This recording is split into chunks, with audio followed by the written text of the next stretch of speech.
Sit down, guys.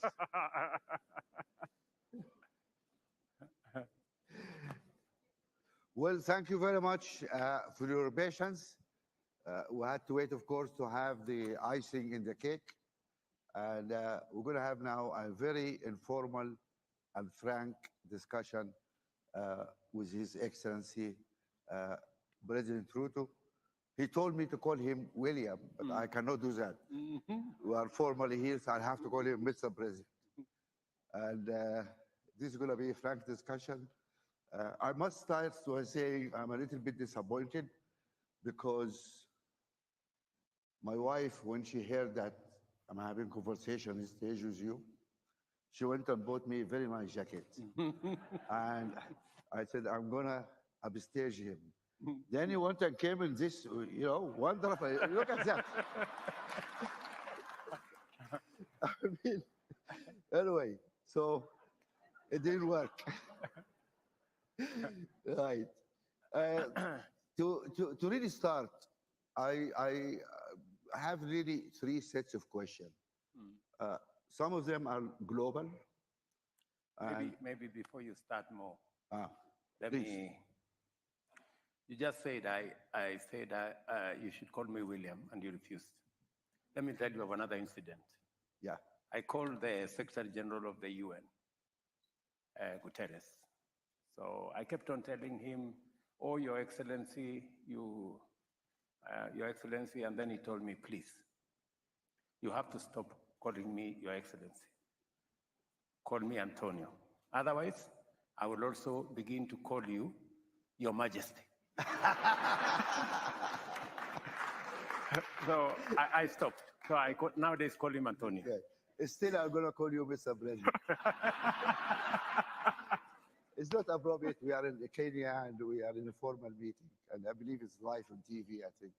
So that doesn't, it should not be right. So I was just saying that we're going to talk about some global issues. As you know, most of our session today, or the whole conference, was about Africa and the world, our issue. And there were some wonderful speakers, amazing people, really. And I'm going to send you, I know you had other commitments, you wanted to come, but you couldn't. I'm going to send you the videos of these conversations because it's really good and useful. Then we're going to talk about the region, and then maybe a little bit about Kenya. So that's how we proceed, if you will. Now, you had been outspoken, traveled, and you make a statement about the global orders, about the debt, etc. Can you tell us what is wrong with this architecture, the global architecture, especially financial architecture? What's wrong? Why are you unhappy with it? Well, first, you must understand that the current global financial system was set up against a certain context. Yeah. That context has since significantly changed.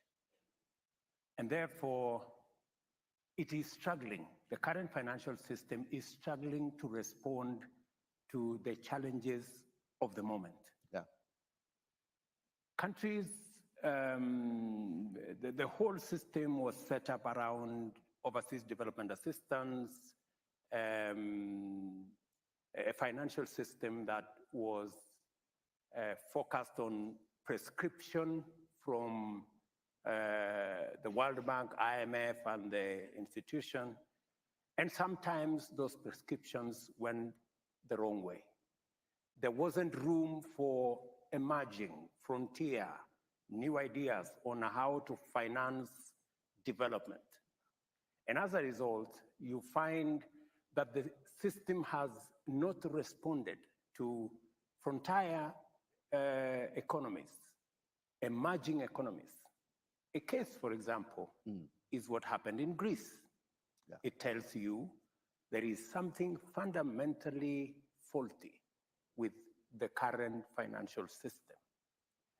While it is true that you can get overseas development assistance at 0.5%, concessional facilities at 0.5, whatever, but when you need real development resources, You have to go to the global financial market because you want to run your own development the way you know how.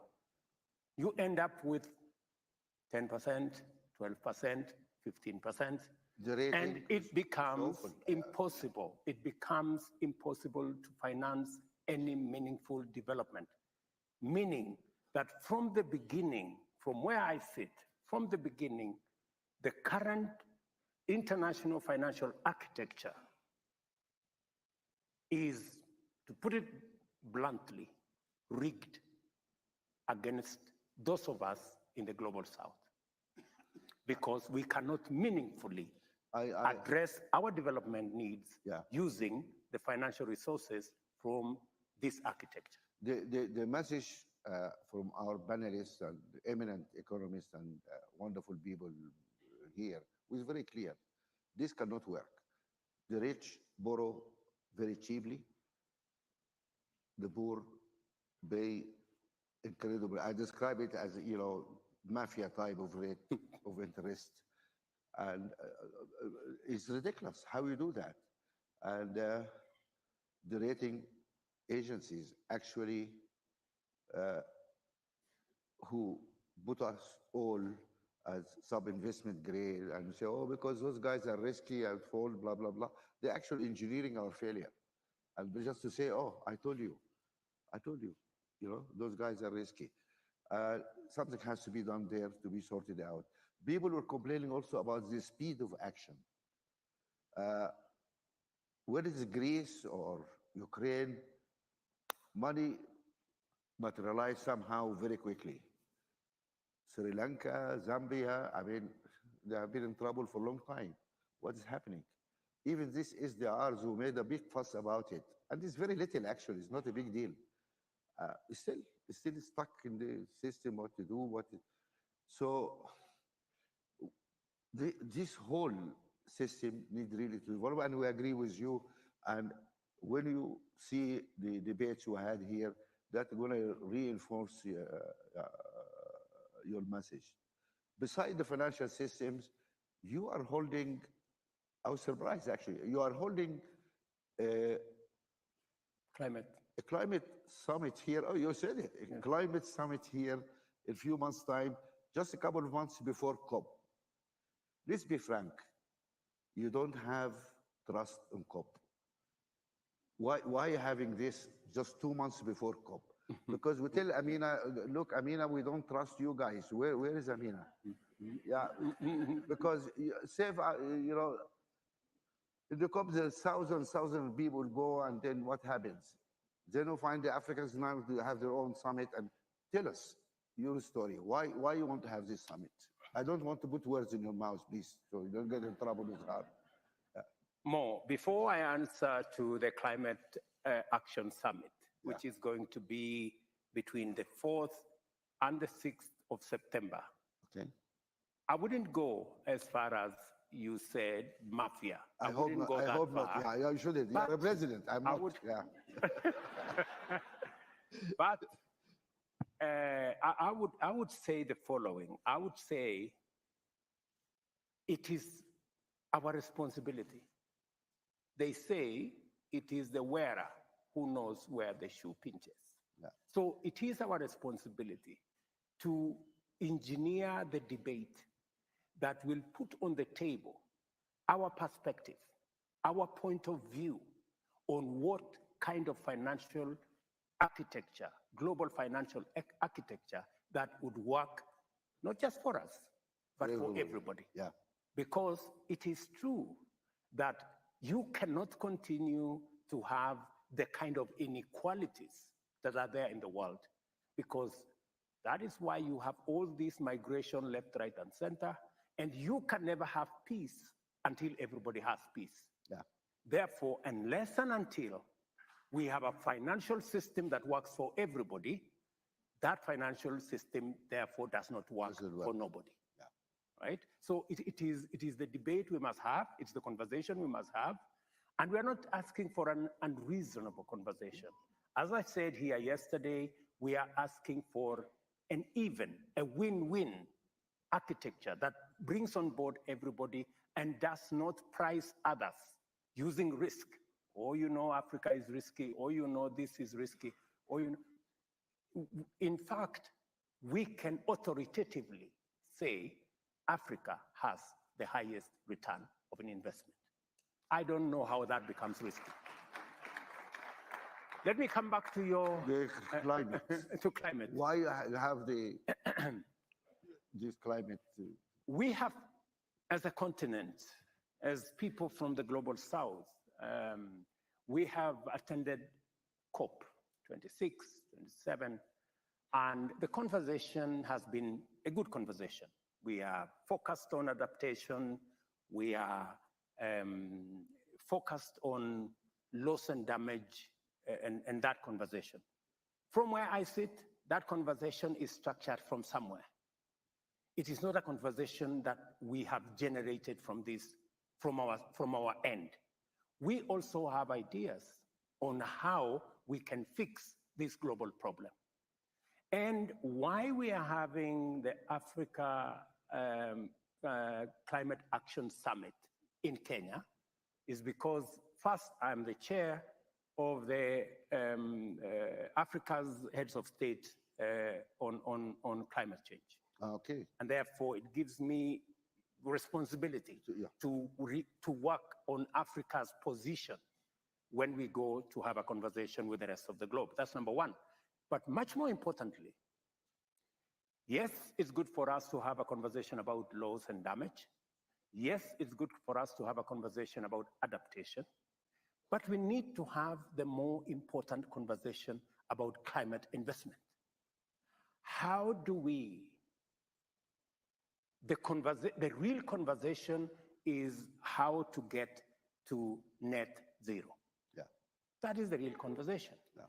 And investments on how to get to net zero, how to re-engineer the globe towards that direction. Investments that are being discussed is in the region of 150 trillion US dollars.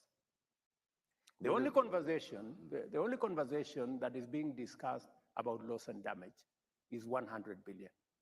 It is not a tenth. It is not 1%. So we are being consigned to a debate at the corner about loss and damage adaptation, when the real conversation about investment is happening elsewhere. Why we are meeting in Nairobi on the 4th to the 6th of August is because we believe that it is no longer possible to continue to assume that Africa cannot develop and at the same time have resilient, climate resilient growth. Because for a long time, people thought maybe it is not possible for us to have a conversation about development in Africa and at the same time to have a conversation about climate resilient development.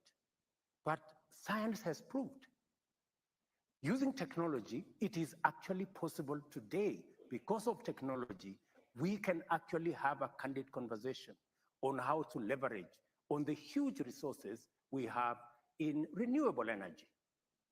There were people who thought that it is not possible to decarbonize our manufacturing or to green our industrialization using green energy because it was expensive to have panels. It was expensive to have wind technology that could actually harness the huge resources we have in our continent to drive our development. But today, science and technology has proven that it is possible to unlock the huge potential of green energy in our continent, yes, not only to drive the greening of our manufacturing and industrialization in this continent, but in fact, the globe needs the resources we have in this continent. If at all, we have to make serious steps in ensuring that we save the world from fossil fuels. Yeah, but you see, wonderful. Do you understand why we are going to have this conversation on the more? Yes, it is very important because we want the world to understand that we do not want to come to the table as victims, or that's not what we want to do. We want to come, we have our own ideas. We believe we can make a contribution towards sorting out this global challenge. It's affecting us the most. We have contributed the least, but that is not the conversation. We are telling the globe that we have ideas on how to sort out this problem. And we want Africa to be part of the answer. We are not going to accept to continue to be labeled as victims. Good. But here is let me just be devil advocate. We have been talking about loss and damage, and those guys pretended they don't hear us. They don't want to accept any liability.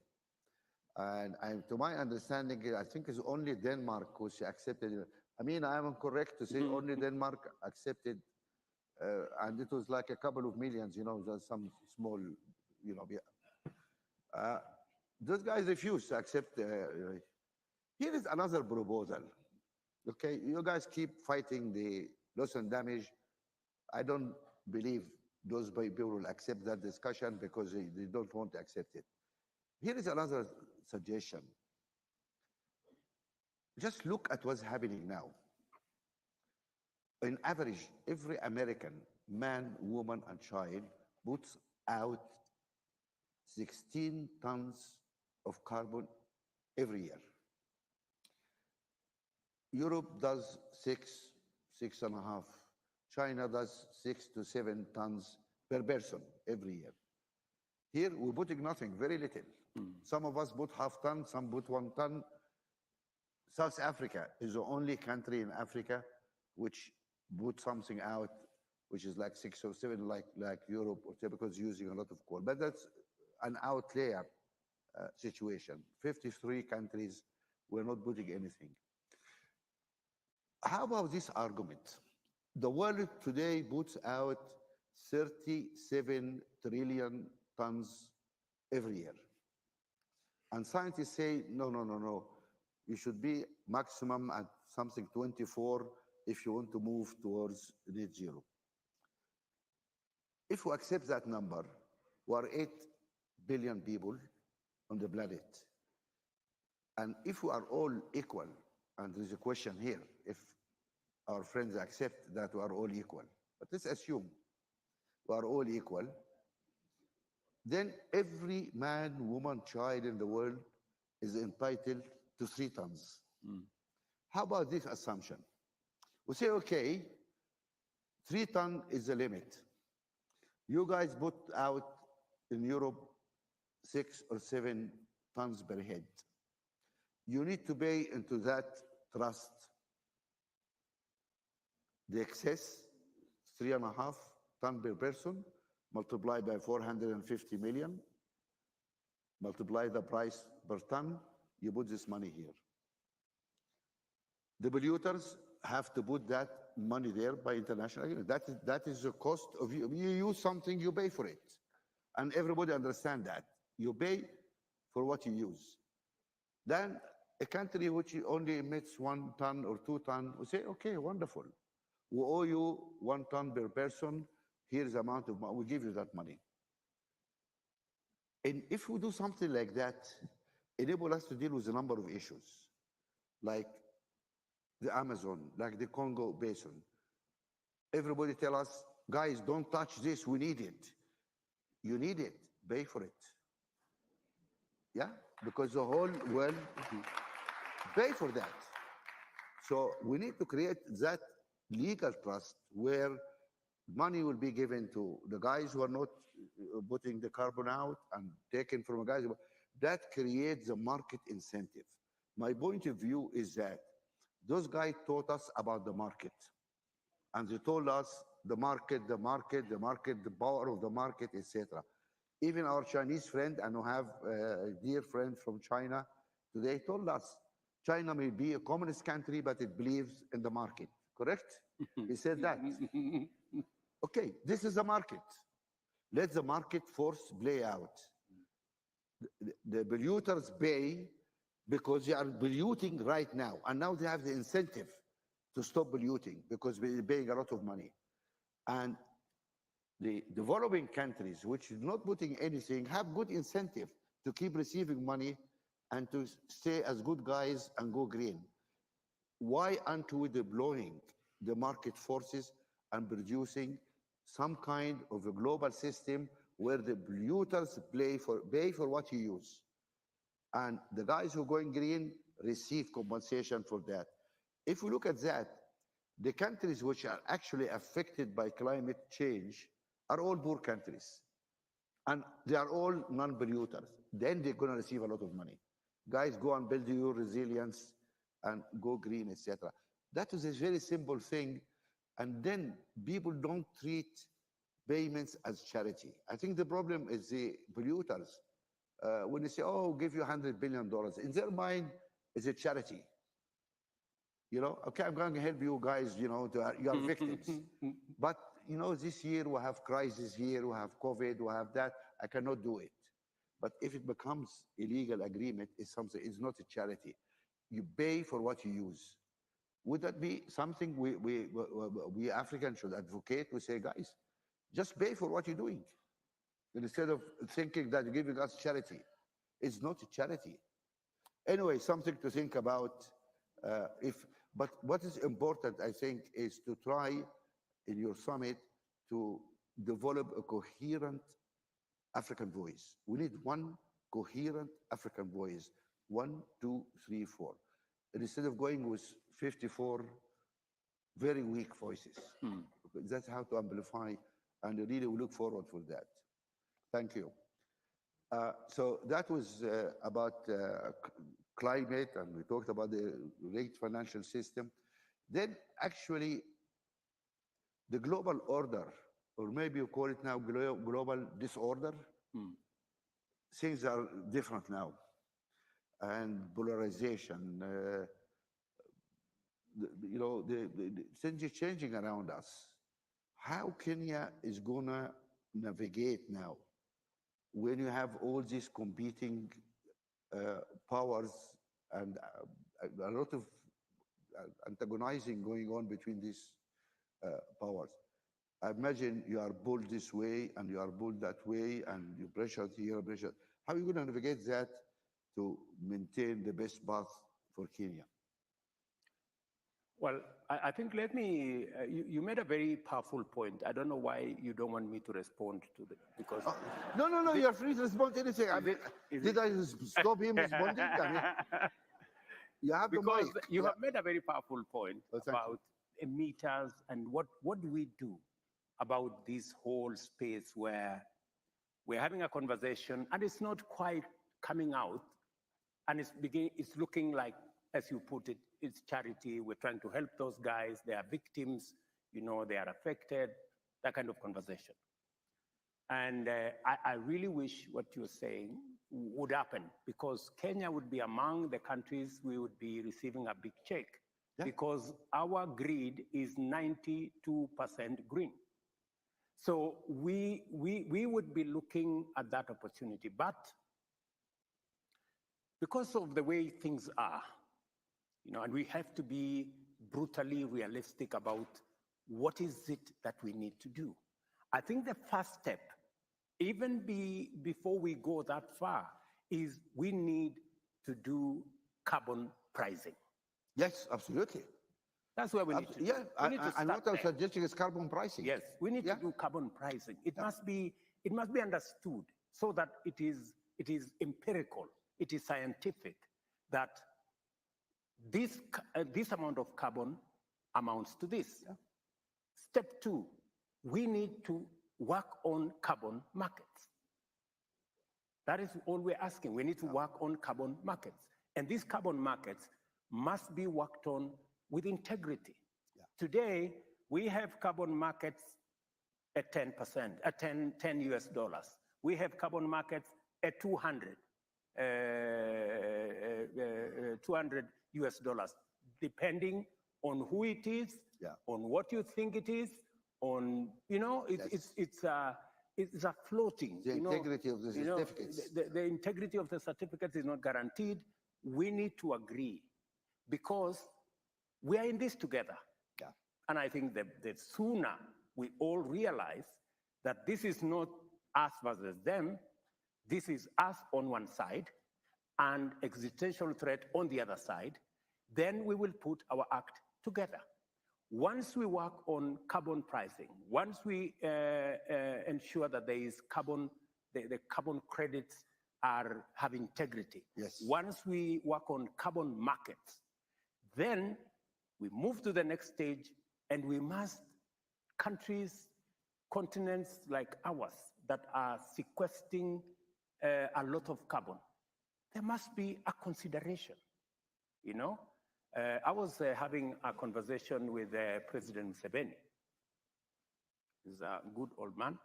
And we were having a conversation about what do we do? Excuse me, you said good old man? I'm not trying to cause trouble, but I just... I was having a conversation with him because he's my neighbor. I know. And I was in Uganda the other day. So we were having a conversation, and he was telling me how he's working on making sure that he gets the oil out of the ground. He's working on a refinery. He's working on a pipeline.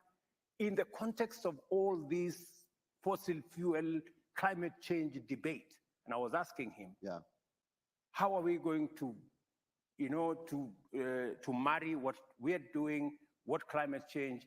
And he was saying, up and until somebody tells him why he cannot use his fossil fuels, and who is going to compensate him for not using his carbon fuel, while others have used theirs and developed their industries, then he will continue until somebody convinces him otherwise. I understand. And I find that conversation, you know, you cannot argue with him.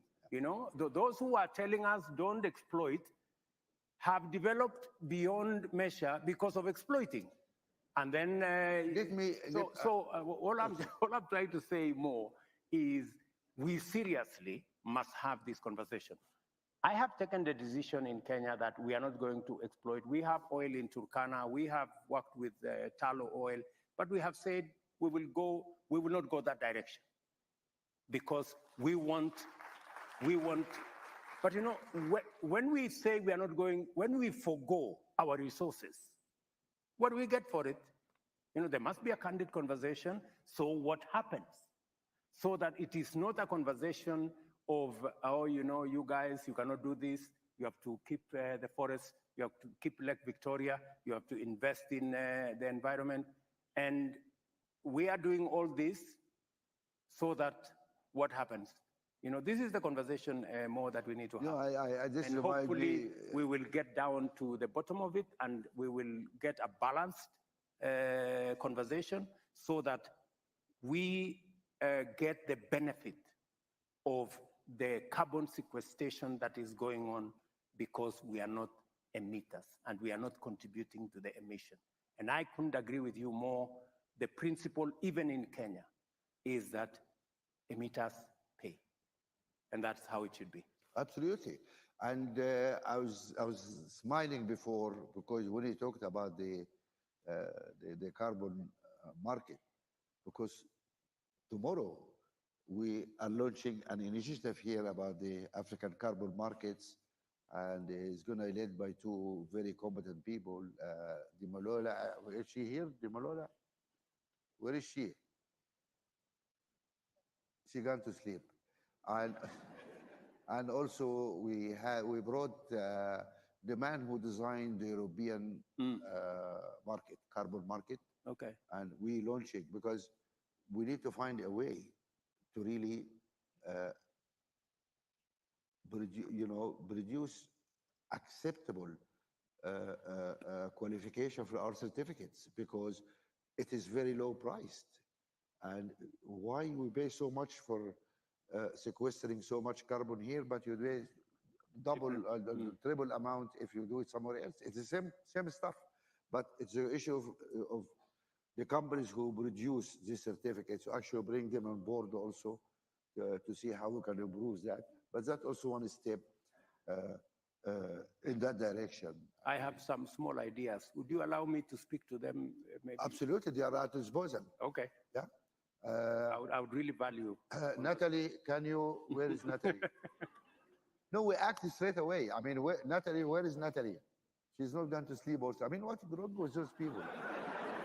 She was here. Right. Can we just arrange for really communication? I mean, are you taking that into account? But I think the valid point here is a very interesting point here is how to produce a coherent African voice. This is our problem. Our voice is very faint, as not there. In the Glasgow COP, 37 countries on institution of 39 decided, oh, we're not going to fund African gas. We're not fund. And following that, we were in a meeting in the Africa Summit. I don't know, were you elected as stand on the Africa Summit in Brussels? The last Europe-Africa Summit. And we had this conversation with our European friends. And Chancellor of Germany was sitting there. And I asked him, I said, I found it very strange. You are wallowing in Russian gas. Half of African gas exported to Europe, actually. 50% of our gas exported to Europe. And then you say, we cannot use our own gas. We now have 600 million people without power. Where is that morally? How can you beat that, you know? And that was 6 days before Ukraine invasion. When they say, oh my God, now we have no gas, let's go to Africa now and get African gas. So all now investing in African gas because you need the gas. So we need some really consistency here. I will not use the word morality because you are here, I don't use tough words, okay? But we need some more, here, Natalie, you're not, I thought you went to sleep. We need the initiative on the African carbon market. The president is interested to link with that because also of his conference, so unimportant. Can you please sort it out? Thank you very much. Right, we'll move now a little bit from the global issues because I think we don't have much time, maybe, I don't know, to the region here. And if I look at the map, you are an island in a troubled neighborhood.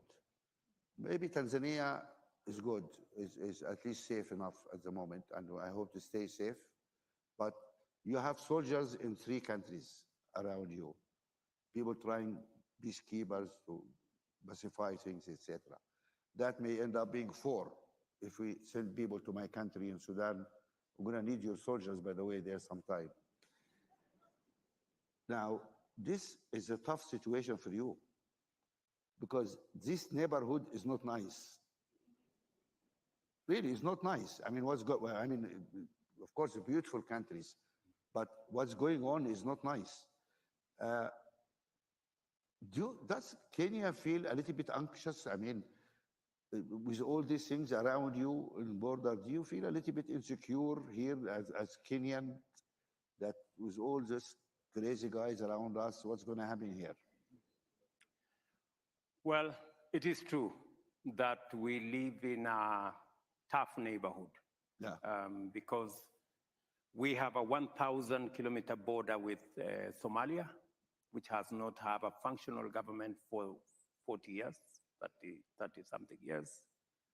We have a border with South Sudan. They have major challenges. We have in the neighborhood also in DRC, where we have our soldiers trying to pacify the eastern DRC.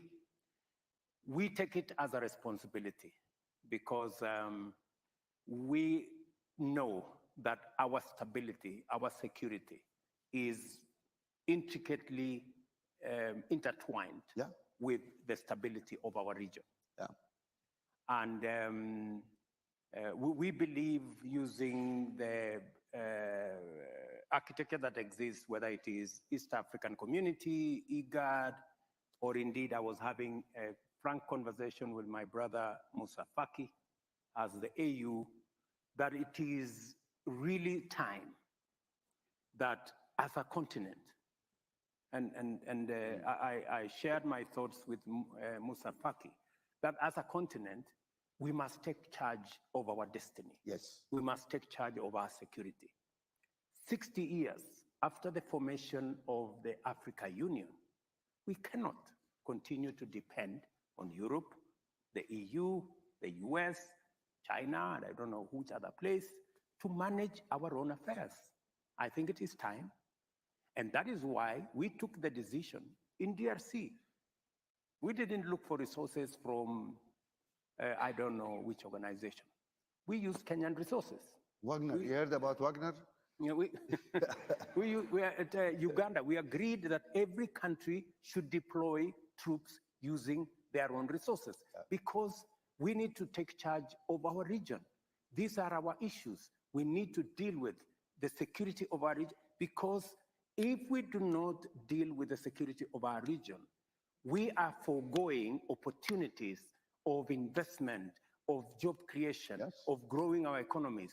And we are basically working against ourselves. Without peace, there is no development. Absolutely. Absolutely. So, but let me ask you a question. Even the situation in Sudan, we were having a conversation, I know it's your country, we are having a conversation in Uganda day before yesterday. Yeah. And we were having the conversation on how IGAD, unfortunately the chairmanship of IGAD is currently in Sudan. So it becomes very difficult because here is a Sudanese guy, make him chairman. Yeah. In absence of a legal government, we volunteer this guy. In fact, when Sudan was given the chairmanship, it was because of Hamdok here, when it was a civilian government. But now we have a general, you know. So that is our region. So we were having that a candid conversation because we believe it is our responsibility. Yeah. We were having a conversation with Musa yesterday because we believe as AU, we should sort out these problems. Let me ask you a question here. And we have what it takes to sort out these problems. That's wonderful, but instead of one country bearing the brunt, I mean, this is costly also. It is. Developing your boys to go and do this, I mean, it's very costly. There was a proposal many years ago, and correct me if I'm wrong, our chairman. You guys decided to have a standing army for Africa. And that was many years ago. Where is that army? Why? That was a decision made.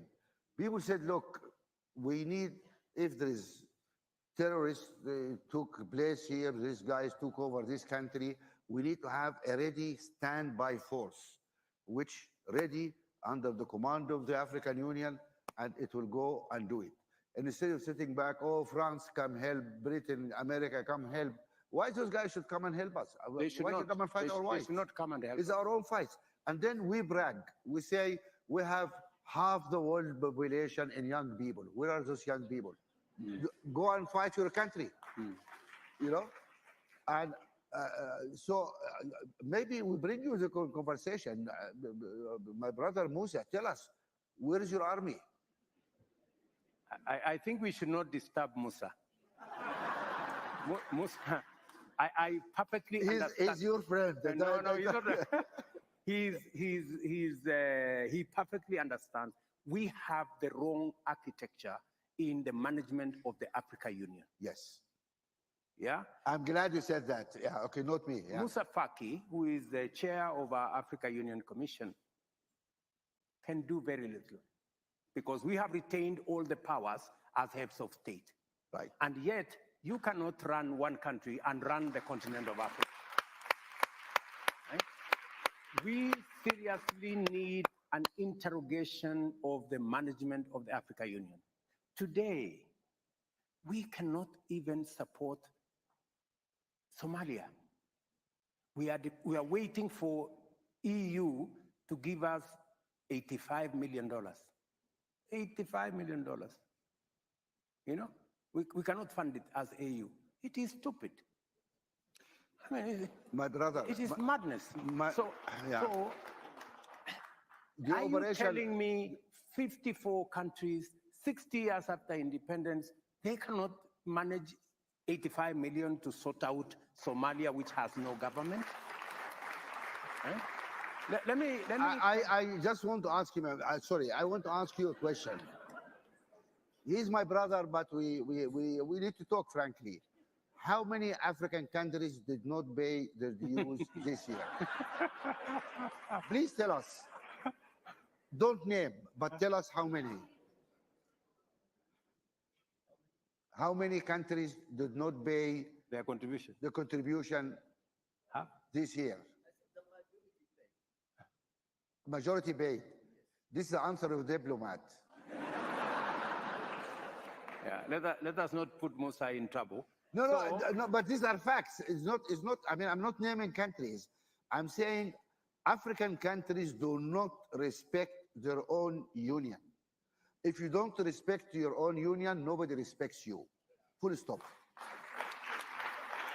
And then the same guys who don't pay their contribution, they go to this international meeting and say, oh, African sovereignty, African solution for African problems, Africa this, Africa that. Come on, guys. What is this? We need to be credible. If we believe we have an African Union, we need to have an African voice, we need to do it. My understanding is your operational budget, my brother, is really paid by the European Union. This is a fact. This is a public knowledge. It's not secret or whatever. We are not paying for our own operational budget for African Union. We are not. And then we said, okay, we're going to have a standing army under the African Union. And we want to talk to Europeans with big arguments about, oh, we don't give arms, we don't. Ukraine changed all that. Now, Europeans are willing to give arms if needed. And we say to them, instead of sending troops, come and arm this Africa Standing Force. That solve your problem, solve our problem, and you guys don't like Wagner. That's the way not to get Wagner. Our boys go and do the fight, but we need helicopters, we need... Let me say this more. Yeah. Let me say this to save our face. Yeah. That you started this, not me. Yes. We have a challenge. And the positive thing is that there is a realization that it cannot continue this way. What are you going to do? How to going to fix the African Union? It cannot continue this way. How are you going to fix it? We have what it takes to fix it. And the conversation is already begun on what do we realistically do to be able to get the African Union to take charge of the affairs of our continent. Let me give you a case in point. We decided, for example, that we are going to assemble our market using the Africa Continental Free Trade Area market. Yes, that's good decision. Ecosystem. Yeah. And the positive thing is that it was unbelievable at the rate at which we were able to achieve consensus and we were able to achieve ratification. And I want to tell you, it is among the things that happened in the shortest time possible. It tells you there is greater realization that unless we act in concert, unless we act together, we are unlikely to make any impact anywhere. How many African presidents are on board? We have, at least on the market issue, we have put that together. There is a debate that is going to evolve. Like, for example, we have also decided that it will not going to be business as usual. We have these meetings, Africa, US meeting, Africa, Europe, Africa, Turkey, Africa, India. Now we are waiting for, there is another one, Africa, Russia. And Africa, Japan. And Africa, Japan. We have made the decision that it is not intelligent for 54 of us to go and sit before one gentleman from another place. And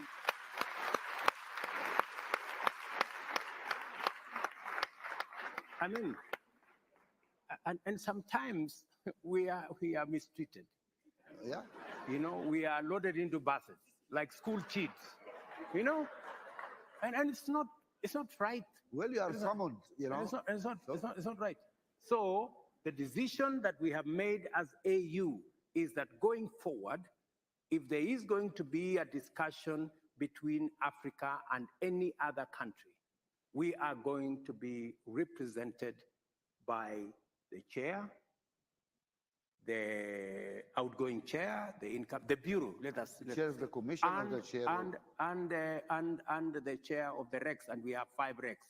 That should be sufficient for, I mean, a meeting of maybe 6, 7, Yeah.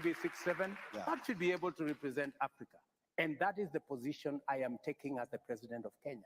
For any other meeting that we are going to have with all these requests, that we have a meeting between Africa and one other country.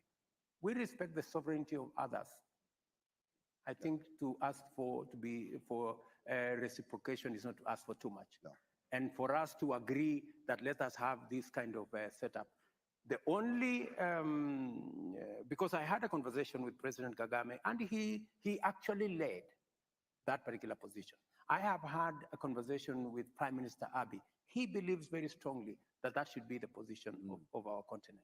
Because, as you have said, if we don't respect ourselves, nobody is going to respect us.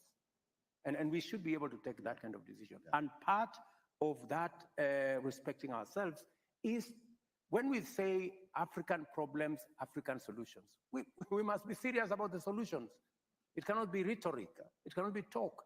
It must be accompanied by what realistically and practically we are doing. And with our capacity, yeah.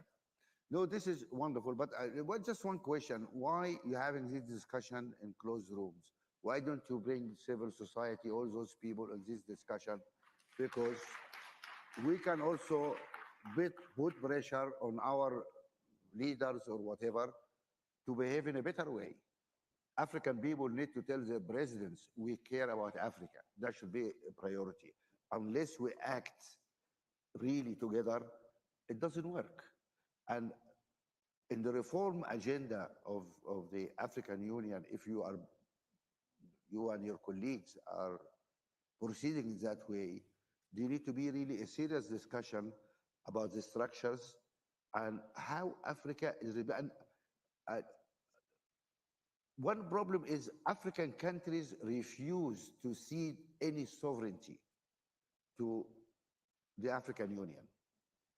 So African Union cannot sign a trade agreement in behalf of Africa. Then the African Union go and meet the European Union.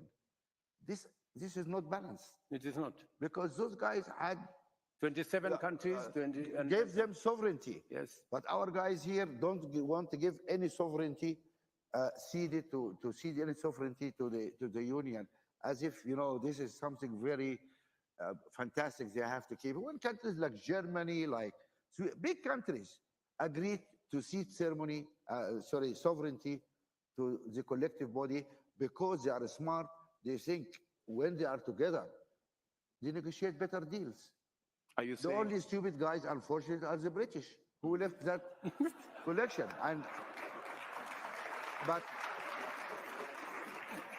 look, I'm free to say that because I'm also a British citizen, and so I have my views about what happened in Britain. I know we have British. The Jane is there, the High Commissioner, and the Archbishop. And I have the minister here also. But do you agree with me it was a mistake to leave the European Union? You agree? You're going to lose your job, I think. Anyway, BBC is not here, don't worry. Nobody watch Kenya TV, so don't worry. Anyway, so no, it's not a joke. I mean, it is truth. I mean, it is a mistake. Together, we're stronger. We do things better. And that's what we need the African people to press their governments. We need to be stronger. We need to have our union. We need to cede some of our sovereignty for the African Union. I'm not losing sovereignty because our collective sovereignty is huge. Is huge. Then we are somebody which can be respected around the world. We go out there in Europe, oh, we Africans, we African. I want to ask you, seriously, what do you mean you are Africans? You are South African, you're Nigerian, what do you mean you are Africans? Where is your government? What decisions you are able to make? What is Africa? Unless we have an African Union and a joint, a will, and then it doesn't work. So you made commitments now in front of all these people who are going to fight for that case. Is that correct? You have my commitment, and not just me, by the way. I think a critical mass of African leaders is building on how we should act together.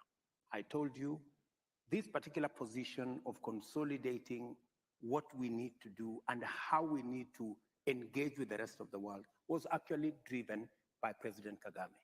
Excellent. We've talked with many other heads of state, and I think there is a critical mass emerging that we need to act differently. We need to work smart. Let me tell you of an unfortunate situation. I visited one of the countries, I don't want to say which one, and we were having a conversation about the economic partnership agreement between EAC and the EU. Yeah. The EU, 27 countries, 520 million people have agreed on what we need to do. EAC, we have sizable, 170 million people. Then one country, and I don't want to say which one, refused to sign. So he said, no, we need to teach these people some lesson. So I'm listening. Your country has 11 million people. What are you going to Now we know the country.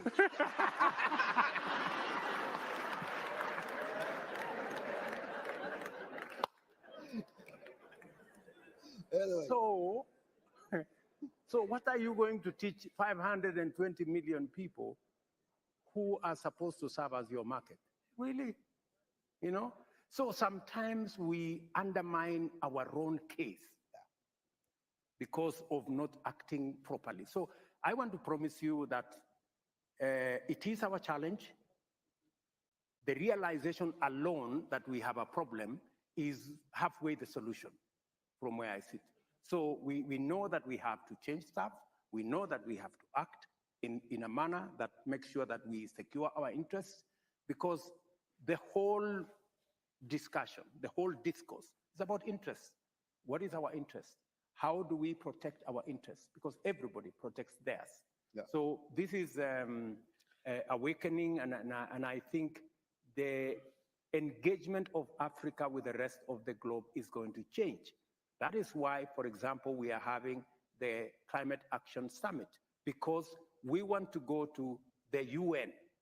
We want to come to the UN General Assembly. We want to go to COP28 with an African consolidated position, speaking with one voice, the whole lot of us, so that people can know we know what we want, and we will not back down. This is wonderful. If any value to this discussion is, I think we reached some interesting commitment from the president here. No, it's useful, the commitment made by the president. My only suggestion is that mobilize the people, have trust in the people, because the pressure from the people can help reduce. Get the civil society into your summit, get them to press their governments to really move behind you in this agenda, because that has to happen. And until you get the people behind you, everybody will drag their feet. And that's the history of Africa. I agree with you 100% that we need to mobilize the people to be with us, to share the vision with us, to agree with us on the paradigm shift in what we need to do. I agree with you, the civil society have a big role to play, because they can do sometimes what governments cannot do. And even in Kenya, we have a robust civil society. They have made a huge contribution to who we are today. Sometimes as governments, we agree with them. Sometimes we don't agree with them, but that is the nature of life.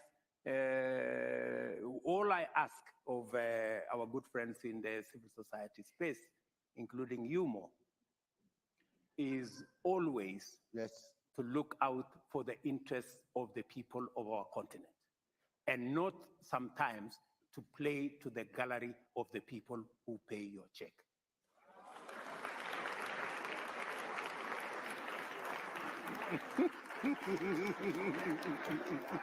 What are applauding for? What you guys are applauding for? We're going to have a discussion here about civil society. We had a session actually with non-state actors here. We had the president of 5 of the biggest foundation in the world. We're all in this case. And I'm going to send you the video of that. Okay. What civil society and what foundations are doing for Africa is a wonderful job. And that brings me to the issue of civil society, about who pays your check. To start with, in our foundation. No, by the way, no, you know, I'm not talking about more. No, but to make it clear, I don't know if everybody. We don't accept donation from anybody, government, business, anybody. Our money is the money we made in Africa from our investment in Africa, which was clean investment, and we gave this money as an African money to the foundation to do this. We refuse, by our constitution, we don't accept a penny from anybody because we work in the area of governance. So we don't have anything, right? This brings me to the issue of other foundation which doesn't have a donor who have a lot of money to give them, which is fine, many foundations like that. Really, what bothers me is that if a foundation, not every country, but many African countries, if a foundation receives funding from external source, it is no. Some countries ask them to be registered as foreign agents. But the government of the same country go and beg for the same money from the same donor. So how civil society is agent and a foreign agent, and the president is not a foreign agent? Let's be consistent. You know, why the government accept donation, but the people cannot, civil society cannot have donation? What we need, of course, we need is a charter for the foundations, and we're working on, we need to have a charter for African foundations on our own governance, because we cannot just keep screaming about the governance and the government when we are not observing governance in our own foundations. We have to do, I accept that. And that should be the way to work. And I think we need to find. Kenya, they have... No, let me speak for Kenya. You guys are let me fighting this based on civil society, frankly. Let me speak for Kenya. Yeah. The same way you have made a disclosure about more foundation. Yeah. Let me also make a disclosure about Kenya. Please. We don't require the civil society to make any disclosures to government on who they get money from, how they use it. It is their business. All I said is we just the same thing, governance. You demand of us governance, rightfully, legitimately, and that's the right thing to do. The same should be demanded of civil society, the way you have said. Agree, but Mr. President, I think, I'm sorry about my ignorance. I hope you have a charity commission here, because charity need to state an annual financial return, exactly how much money they received, from where it went, how much paid their directors, how much paid their... That is a requirement worldwide, everywhere. In America, in Britain, everywhere required. You need to implement that too. We have an NGO coordination council that takes care of all. You need to do that, because that removes the fog and suspicion. Yes. Here we are clean, we're doing the right job. I think that's good for both sides. But I heard complaints that there is some tightening of the space over the, for civil society for a few in years. Kenya. Yes. Is that true or not true? It is very untrue. Really? And I think the civil society must be somewhere in this room. If there is any Anybody in civil society want to challenge the statement? Listen, we'll guarantee your safety. Don't worry. Yeah. I heard you had some rogue police unit here, which carry some execution stuff. But I disbanded on day one. So guys, don't be afraid. Stand up and speak. No, nobody's speaking. Anyway, fair enough. You don't need any further evidence. No, that's fine. It's good, but I have to raise the question because somebody, we need to have a proper conversation. It's good. One thing worries me about is the don't upset. Yeah, I don't want to upset you, or so please allow me. You Kenyans are hot-headed. I mean, what is going on in the streets here? I mean, why don't you cool things down? What's going on? Convoys here and tear gas and this. What is, why don't you? You can see, I call you hot-headed. I call our people in Sudan stupid and criminals because we went too far. You look at our example and, cool it down. I mean, why aren't you talking to each other? More. You see, we have a constitution that provides for how we conduct ourselves. We have institutions that make sure that everybody lives by the rules and operates within the parameters of the law. We had an election, and it was observed by the international community. It was accepted. In fact, my predecessor said, I think a day ago, that he handed over to the gentleman who won.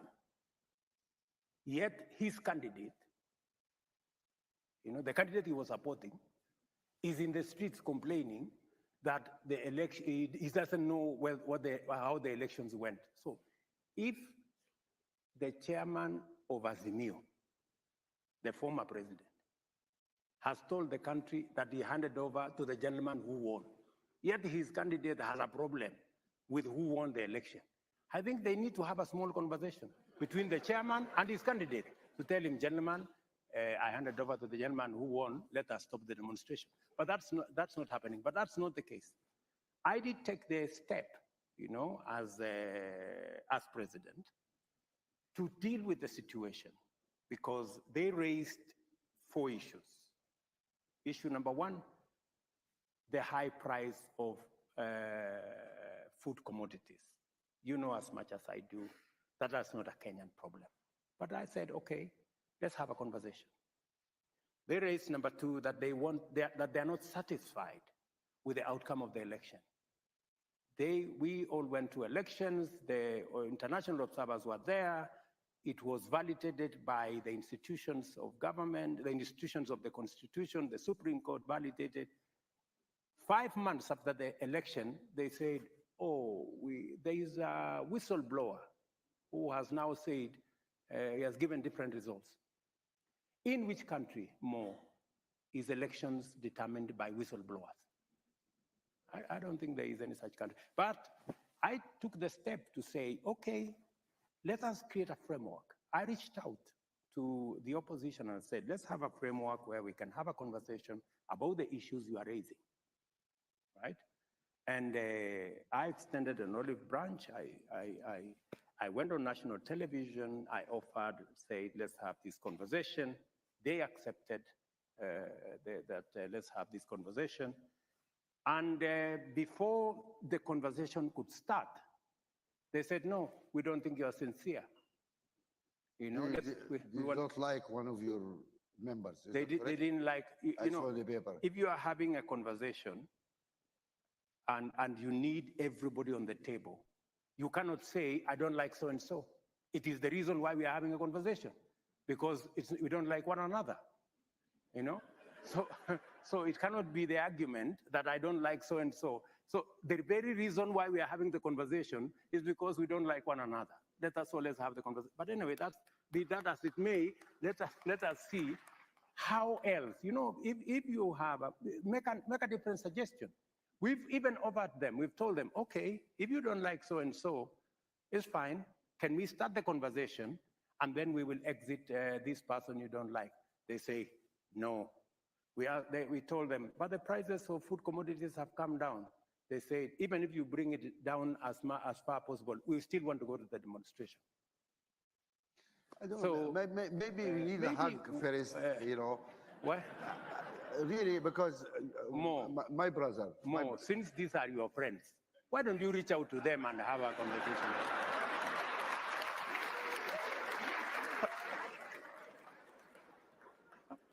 You are all my friends. Yes, we are. You are my friend, and Uhuru's my friend, and Raila's my friend. We're all brothers. Correct. Okay?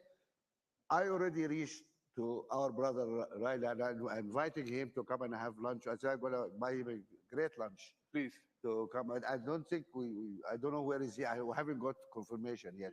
Because I would like to meet him. Uhuru, my other brother, unfortunately, he's changed his mobile number. I cannot reach him. So if he hears us here, Uhuru, give me a call. Yeah. No, because we need just to talk. I will look for his new number and give you. You have his number. I will get. You are friends then. Yeah. No, because to be honest, and please forgive me. I'm not a Kenyan, but maybe it's much easier for me to say this because I'm not party to what's going on here. Please, guys, you have kids need education. You have people need food. You have jobs. You have a lot of issues important here. All this is hot air and squabbling or boisterous. Let us work for Kenyan people. Absolutely. So just fairness, I'm not party to any of this, you know, but we need to find a way to really hug and talk. That is, I saw the Archbishop of Canterbury is here. Is he sitting here? You have a job here to do. I mean, and he's the our Archbishop, that's your job. You need to go and get people, hug them, and, you know, do a prayer or something. I mean, come on. Yes. Is that a reasonable request?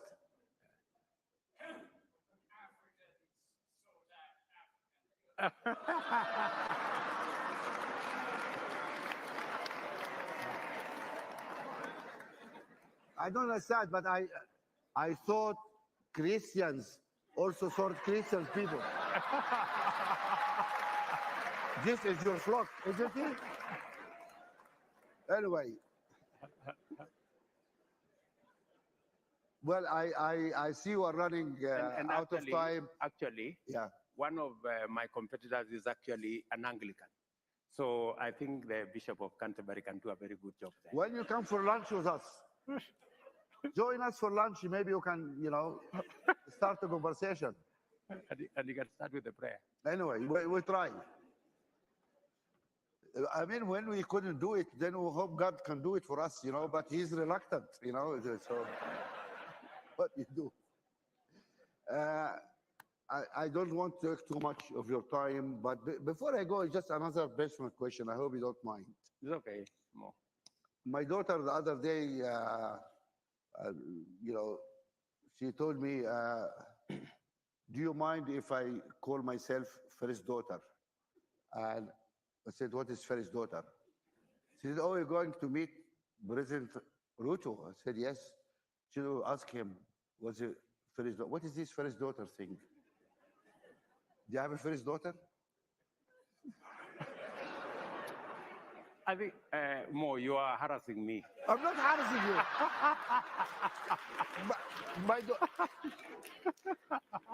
This is not fair. I'm asking a simple, honest question. I know. I agree. Maybe on this particular one. But Mr. President, it is a Kenyan joke. Yeah. Because my innocent daughter Charlene put on her Twitter account, and I asked her, why have you put this person? It says there are, I think, what are those accounts that are duplicate? Parrot or something? I don't know. I'm not very, yeah. There are so many accounts in her name which she has nothing to do with. I see. Fake account. Yeah. Okay. Fake accounts. So I told her, but you know, this will be misinterpreted to mean something else. But she says, that's how I have chosen to do it. And I think let us just leave that to be. So, okay. But are you telling me that you have no intention of creating a third dynasty here? I think I think the people of Kenya have moved on. And my position is that if you look at the way I look at how we should move, inclusive growth, inclusive development, if you look at my political philosophy, I do not believe that everything should rotate around the president, even if that is William Ruto. Members of my family are not participating in any politics. And I'm not saying that they should not, if they want to, but they should. But I have made the conscious decision that it is enough that the people of Kenya have given me the honor to be president. It is not in my place to use it to promote my family. It is in my place to use it to promote the children of other people so that they get the same opportunity like the one I have gotten. And that is why I have a very big argument with some of my competitors who use the office they get whenever there is a nomination. They nominate their daughters, nominate their cousins, they nominate. I don't think that's the best way to use opportunity. I think opportunity should be spread. If you have gotten an opportunity, reach out to somebody else to give them a lift, to give them a hand up so that they too can become something. It shouldn't be just around your family. This is a wonderful statement, and it is recorded. Yes, it is. 8 years from now, we're going to play it back. Very good. Because many African presidents say good things at the beginning of their time and then change later on. But we believe you're going to stand. I don't know if I should say this or not, but one African president, who probably a friend of yours, 40 years ago, wrote a book and said the problem with this country is every president who wants to come here doesn't want to leave. He has not left for 40 years now. I tried to send him a copy of his book with his ambassador. He said, no, don't give it to me. He said, oh, he's going to fire you if you hand this over. But anyway, but we have the statement here in front of everybody. There is no new dynasty. There is no junior, Ruto Jr. or first daughter, stuff. I don't mind. I have to ask this question. No, if I don't ask more, yeah, please, you're free to ask me any question. But I'm not harassing you because I'm harassing you. I'm not with a light touch, and I'm going to revenge. Oh, that is serious. Really, you have been a wonderful, really guest in our discussion, and we thank you very much, Mr. President. Please.